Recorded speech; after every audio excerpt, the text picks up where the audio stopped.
1994년 9월 부산 초가을의 해운대는 여전히 여름의 온기를 품고 있었습니다.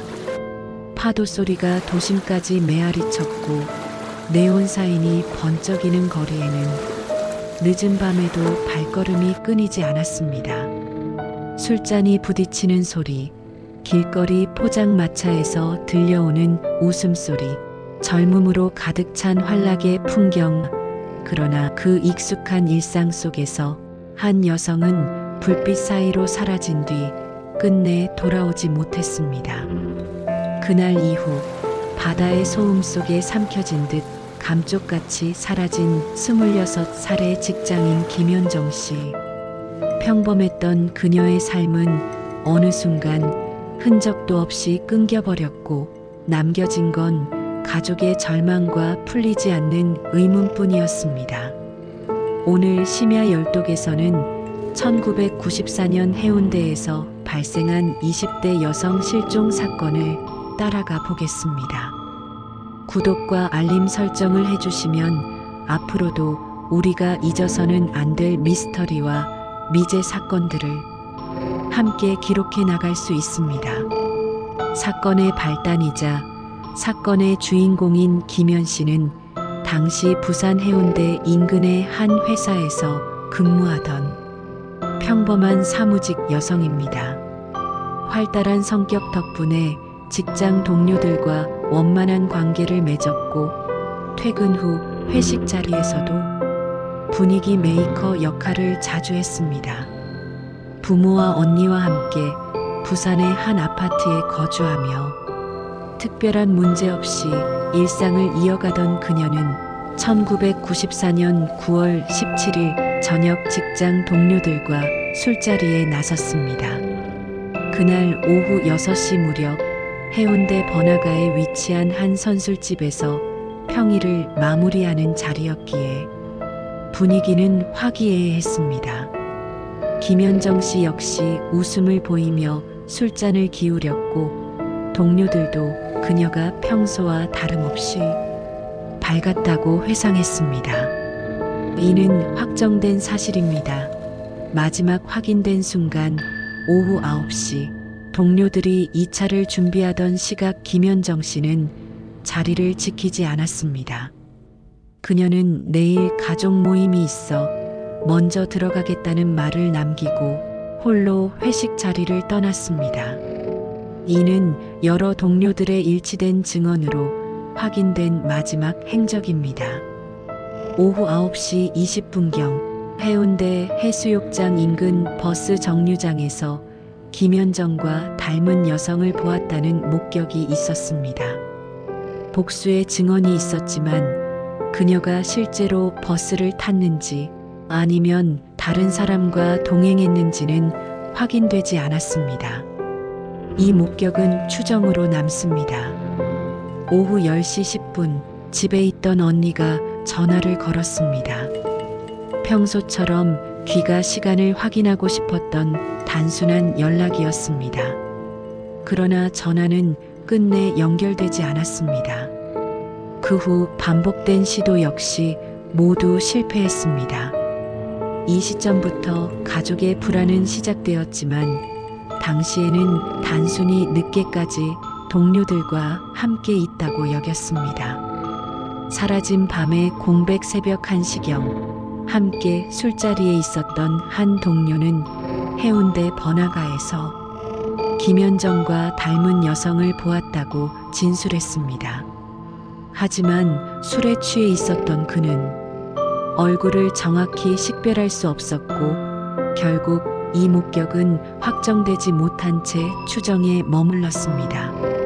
새벽 2시 30분 해운대 해수욕장 입구 인근 노상 주차장에서 여성의 가방이 버려져 있다는 신고가 접수되었습니다. 그러나 경찰이 도착했을 때 현장은 이미 정리된 뒤였고 가방은 어디에도 남아있지 않았습니다. 이 미확인 신고는 사건의 중요한 미스터리로 회자되었지만 실체적 증거로 이어지지는 않았습니다.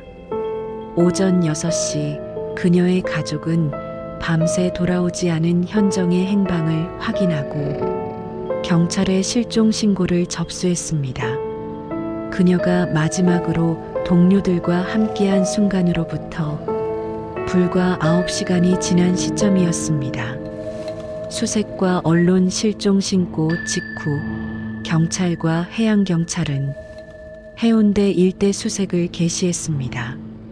바닷가 모래사장, 뒷골목, 번화가 주변, 인근 숙박업소까지 샅샅이 확인했지만 그녀의 흔적은 어디에도 없었습니다. 바다 수색에 잠수부가 동원되었지만 시신이나 소지품은 발견되지 않았습니다. 언론은 즉시 사건을 보도했습니다. 젊은 여성이 번화한 해운대 한복판에서 흔적도 없이 사라졌다. 이 표현은 사회적 충격을 불러일으켰습니다. 시민들은 불안에 휩싸였고 여성들에게 늦은 귀가를 삼가라는 경고가 잇따랐습니다. 그러나 사건은 빠르게 주목을 받다가도 뚜렷한 성과가 없자 이내 다른 기사들에 묻혀버렸습니다. 가족의 절망. 가족들은 절망 속에서도 발걸음을 멈추지 않았습니다. 부모는 현정이는 낯선 사람을 따라갈 아이가 아니다라고 단언하며 눈물을 흘렸습니다.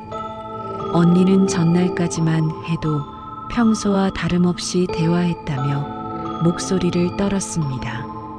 가족들은 직접 전단지를 인쇄에 붙이고 방송국과 언론사를 찾아가 호소했습니다. 그러나 세월이 흐를수록 관심은 줄어들고 가족들의 싸움은 외로운 길이 되어갔습니다.